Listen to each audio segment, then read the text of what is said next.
অতীতের প্রাচীন সভ্যতা হোক বা আধুনিক যুগের নতুন জীবনযাপনই হোক, যে প্রাকৃতিক গতিশক্তি আমাদের জীবনকে উন্নত থেকে উন্নততম জায়গায় নিয়ে গেছে, যার ভূমিকা অনবদ্য, আমরা সেই নদী সম্পর্কে আজকে জানব। আমাদের ভারতবর্ষের মোট 400খানা নদী দেখা যায়, উপনদী এবং শাখা নদী মিলে, যা প্রধান 8টি নদীকে বিশেষভাবে গুরুত্বপূর্ণ করে তুলেছে। আজকে আমাদের ভারতবর্ষের প্রধান নদী, জাতীয় নদী এবং একটি আন্তর্জাতিক নদী গঙ্গা নদী সম্পর্কে আমরা জানব। কিন্তু আমাদের যে সমস্ত প্রতিযোগিতামূলক পরীক্ষাগুলো হয়, সেখানে গঙ্গা নদীর শুধু গতিপথ আসে না, তার দৈর্ঘ্য, কোন কোন রাজ্যের উপর দিয়ে গেছে, তার উপরে সৃষ্ট বাঁধসমূহ, আমরা আজকে ডিটেলস পড়ব। সমস্ত প্রতিযোগিতামূলক পরীক্ষার এর বাইরে প্রশ্ন আসবে না, এই আশাটুকু আমি রাখব। এরপরে আমরা পুরোপুরি নদীর আলোচনার দিকে যাব। তবে আলোচনার পূর্বে যদি ভিডিওটা দেখার পরে ভালো লাগে, অবশ্যই ভিডিওটা আপনি লাইক করুন এবং বন্ধুদের মধ্যে শেয়ার করুন এবং সাবস্ক্রাইব করার অনুরোধ রাখব। চলুন তাহলে আমরা জেনে নিই। আমাদের গঙ্গা নদী, যেটি 10,80,000 বর্গ কিমি এলাকা জুড়ে অবস্থিত, একটা রাজনৈতিক নদী হিসাবে একটা আন্তর্জাতিক নদী হিসাবে গঙ্গা নদীর অববাহিকা হচ্ছে 10,80,000 বর্গ কিমি, যা ভারতে রয়েছে 8,61,000 বর্গ কিমি। ভারতে এর অবস্থানটা রয়েছে এবং এর দৈর্ঘ্য 2708 কিমি, যার মধ্যে ভারতে রয়েছে 2525 কিমি। আন্তর্জাতিকভাবে যদি উপনদী মিলিয়ে আমরা দেখি, নেপালের, ভারত এবং বাংলাদেশ, এই 3টি দেশীয় অংশের উপর দিয়ে আমাদের গঙ্গা নদী কিন্তু প্রবাহিত হয়েছে। তাহলে এগুলো আমরা মানচিত্রে দেখব। আমি এখানে ভারতবর্ষের একটা মানচিত্র এঁকেছি, দেখতে পাচ্ছেন। এখানে এই জায়গাটা হচ্ছে নেপাল, এই যে জায়গাটা, এবং এটা ভুটান, আমরা জানি। এই মাঝের অংশটা হচ্ছে বাংলাদেশ এবং এই সমগ্র অংশটা হচ্ছে ভারতবর্ষ। তো এই অঞ্চল থেকে কিছু উপনদীগুলো এসে যখন নেপাল থেকে এসে ভারতে মিশেছে, তাই নেপালও এই গঙ্গা অববাহিকার অন্তর্গত, একটা আন্তর্জাতিক নদী হিসাবে এই অববাহিকার অন্তর্গত। কিন্তু আমরা যেহেতু আমাদের প্রধান নদী হিসাবে গঙ্গার কথা জানবো, তাই ভারতবর্ষের কথাটা আমরা বেশি করে আলোচনা করব। এরপরে আমরা দেখব যে গঙ্গা ভারতবর্ষের মোট 11টি রাজ্যের উপর দিয়ে প্রবাহিত হয়েছে। পরীক্ষায় প্রশ্ন আসতে পারে যে গঙ্গা নদী ভারতবর্ষের কতগুলি রাজ্যের অন্তর্গত, বা প্রশ্নটা এমন হতে পারে যে গঙ্গা অববাহিকা ভারতবর্ষের কতগুলি রাজ্যের অন্তর্গত হয়েছে। তাহলে সেখানে আমরা বলবো 11খানা। সামনে ইউপির বিভিন্ন পরীক্ষা হতে পারে, বিহারের বিভিন্ন পরীক্ষা হচ্ছে, ঝাড়খণ্ডের আসতে চলেছে, সেখানে বিভিন্ন কোশ্চেন হতেই পারে যে নিম্নলিখিত में से कौन सा कितना राज्य গঙ্গা অববাহিকা का अंतर्गत है। তো 11। কেন 11 বা কেন 11? কারণ আমাদের যদি এটা ধরি এটা হিমাচল প্রদেশ, উত্তরাখণ্ড, আমাদের এটা হরিয়ানা, পাঞ্জাব, রাজস্থান, মধ্যপ্রদেশ, উত্তরপ্রদেশ, ছত্তিশগড়, ঝাড়খণ্ড, বিহার এবং পশ্চিমবঙ্গ, এই যে এতগুলো যে রাজ্য রয়েছে, 11খানা রাজ্য, সেই 11খানা রাজ্য নিয়েই কিন্তু গঙ্গা অববাহিকা প্রবাহিত হয়েছে। তাহলে আমি এখানে আবার রাজ্যগুলো বলে দিই: পাঞ্জাব, হিমাচল, উত্তরাখণ্ড, ইউপি, বিহার, রাজস্থান, ঝাড়খণ্ড, মধ্যপ্রদেশ, ছত্তিশগড়, ওয়েস্ট বেঙ্গল, হরিয়ানা। এরপরে আমাদের প্রশ্ন আসে যে এই গঙ্গা, তার অর্থ কী? এর অর্থ হচ্ছে গমন করা। সংস্কৃত শব্দ গম ধাতু থেকে এসছে, এর অর্থ হচ্ছে গমন করা। এই গঙ্গা নদীর গতিপথ পড়তে গিয়ে স্বাভাবিক একটা নদীর উৎস আমাদের জানতে হয়। তাহলে সেই উৎস কী, গঙ্গা নদীর উৎস কী হবে? তবে গঙ্গা, আমার ব্যক্তিগত অর্থেও মনে হয় এবং বিশেষ ব্যক্তিবর্গের মতে, গঙ্গার উৎস কিন্তু নিয়ে ভিন্ন মত আছে।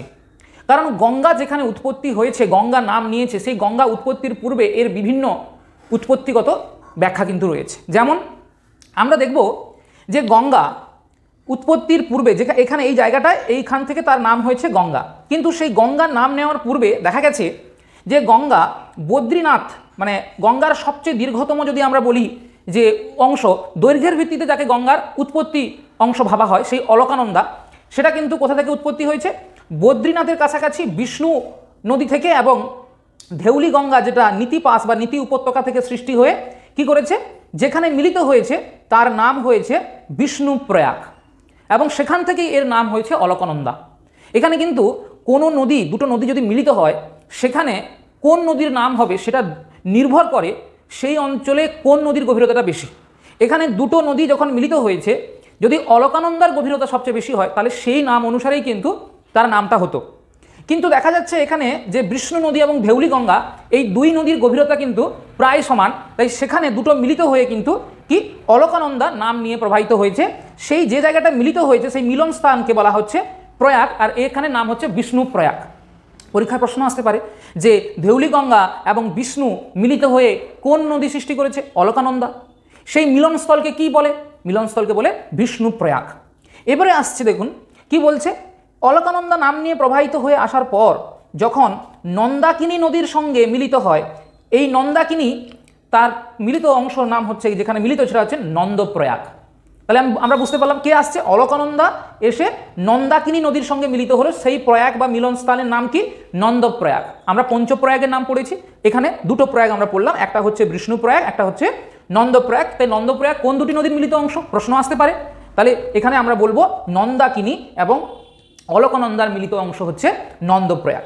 এরপরে আসছে গঙ্গা, এই অলকানন্দার যে অংশ থেকে একটা পিণ্ডার নদী আসছে, সেই পিণ্ডার হচ্ছে গিয়ে কি, পিণ্ডার হিমবাহ থেকে সৃষ্টি হয়েছে পিণ্ডার নদী দিয়ে অলকানন্দার খানে যেখানে মিলিত হয়েছে সেই স্থানটির নাম হচ্ছে কি? কর্ণপ্রয়াগ। তাহলে আমরা বিষ্ণুপ্রয়াগ পড়লাম, আমরা নন্দপ্রয়াগ পড়লাম, আমরা এবারে বললাম কি? কর্ণপ্রয়াগ। তাহলে কর্ণপ্রয়াগে কোন দুটি মিলিত হয়েছে? পিণ্ডার নদী আর অলকানন্দা নদী। এবারে ঠিক তার আমরা কি দেখব, যে ডান দিকে, এগুলো আমরা বাম দিকের অংশগুলো পড়লাম, অলকানন্দা নদীর ডান দিকে চোরাবাড়ি অঞ্চল থেকে অর্থাৎ কেদারনাথের কাছাকাছি থেকে একটা নদী এসে অলকানন্দার সঙ্গে মিলিত হয়েছে, যার নাম হচ্ছে মন্দাকিনী। এই মন্দাকিনী নদী কি হয়েছে, যে অলকানন্দার সঙ্গে এসে মিলিত হয়েছে, তার নাম হচ্ছে গিয়ে কি, যেখানে মিলিত হয়েছে সেই অঞ্চলটার নাম হচ্ছে রুদ্রপ্রয়াগ।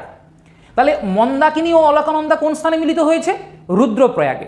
এই যে প্রশ্নগুলো, এগুলো দশম শ্রেণীর জন্যও কিন্তু ইম্পর্টেন্ট, তাই আমাদের প্রত্যেকটা অংশকে গুরুত্বপূর্ণ করে দেখতে হবে এবং যে কোনো প্রতিযোগিতামূলক পরীক্ষার জন্য।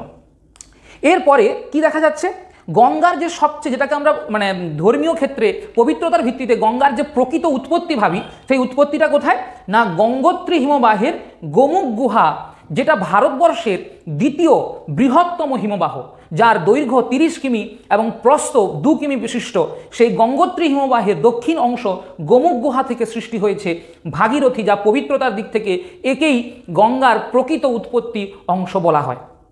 তো এই ভাগীরথী কি হয়েছে, প্রবাহিত হয়ে আসার সময় কোথায়? দেবপ্রয়াগে। কোথায় নামটা বললাম? দেবপ্রয়াগে কি হয়েছে? অলকানন্দার সঙ্গে মিলিত হয়েছে। এবং এই প্রবাহিত হয়ে আসার সময় এখানে কিন্তু এই গঙ্গা নদীর উপরে ভারতের সবচেয়ে, এই ভাগীরথী নদীর উপর সবচেয়ে উচ্চতম বাঁধ কিন্তু আছে, যে বাঁধের নাম হচ্ছে টেহেরি বাঁধ। তাহলে ভারতের সবচেয়ে উচ্চতম বাঁধ কি? টেহেরি বাঁধ। কিন্তু গ্র্যাভিটির দিক থেকে সবচেয়ে উচ্চতম বাঁধ কি? সেটা কিন্তু কি? ভাকরা নাঙ্গাল। তাহলে আমাদের ভারতের সবচেয়ে উচ্চতম বাঁধের নাম কি যদি বলা হয়, তাহলে এমনি, তাহলে সেটা হবে কি? টেহেরি বাঁধ। সেটা কোন নদীর উপর সৃষ্ট? ভাগীরথী নদীর উপর সৃষ্ট হয়েছে। আশা করি বোঝাতে পারলাম। তাহলে এখানে কতগুলো প্রয়াগ আছে, এখানে আমরা দেখলাম ধেউলি গঙ্গার সঙ্গে বিষ্ণু নদী মিলিত হচ্ছে, সেটা হচ্ছে গিয়ে কি? বিষ্ণুপ্রয়াগ। আমাদের নন্দাকিনীর সঙ্গে অলকানন্দা মিলিত হচ্ছে নন্দপ্রয়াগ। পিণ্ডারের সঙ্গে অলকানন্দা মিলিত হচ্ছে কর্ণপ্রয়াগ। আমরা সহজে মনে রাখবো যে বিষ্ণু অবতার, আবার কৃষ্ণের যখন ছোটবেলা সেটা হচ্ছে নন্দ লালা তাকে বলা হয়। তাহলে আবার যখন তিনি বড় হচ্ছেন, তার কানে আমাদের কি দেখতে পাচ্ছি, যে বালা পড়েছেন, তখন তাকে বলা হচ্ছে গিয়ে কি? কর্ণপ্রয়াগ, কান কর্ণপ্রয়াগ আমরা বলতে পারি। তাহলে এখানে দুটো প্রয়াগ হলো, এবং দেবপ্রয়াগে যেখানে ভাগীরথী আর অলকানন্দা মিলিত হয়েছে, তারপর থেকেই এই নদীর নাম কি হয়েছে? গঙ্গা। এবং আর একটা প্রয়াগ, যেটা ভারতের যে গঙ্গা নদীর একমাত্র হিমালয় অঞ্চল থেকে সৃষ্ট যে বৃহত্তম উপনদী এবং দীর্ঘতম উপনদী, সেই উপনদী হচ্ছে গিয়ে কি? যমুনা, যেটা যমুনোত্রী হিমবাহ থেকে সৃষ্টি হয়ে কি হয়েছে? এলাহাবাদে মিলিত হয়েছে, যার নাম হচ্ছে প্রয়াগরাজ, যেটার বর্তমান নাম প্রয়াগরাজ, আগে ছিল এলাহাবাদ। গঙ্গার সবচেয়ে দীর্ঘতম উপনদী হচ্ছে গিয়ে কি? যমুনা।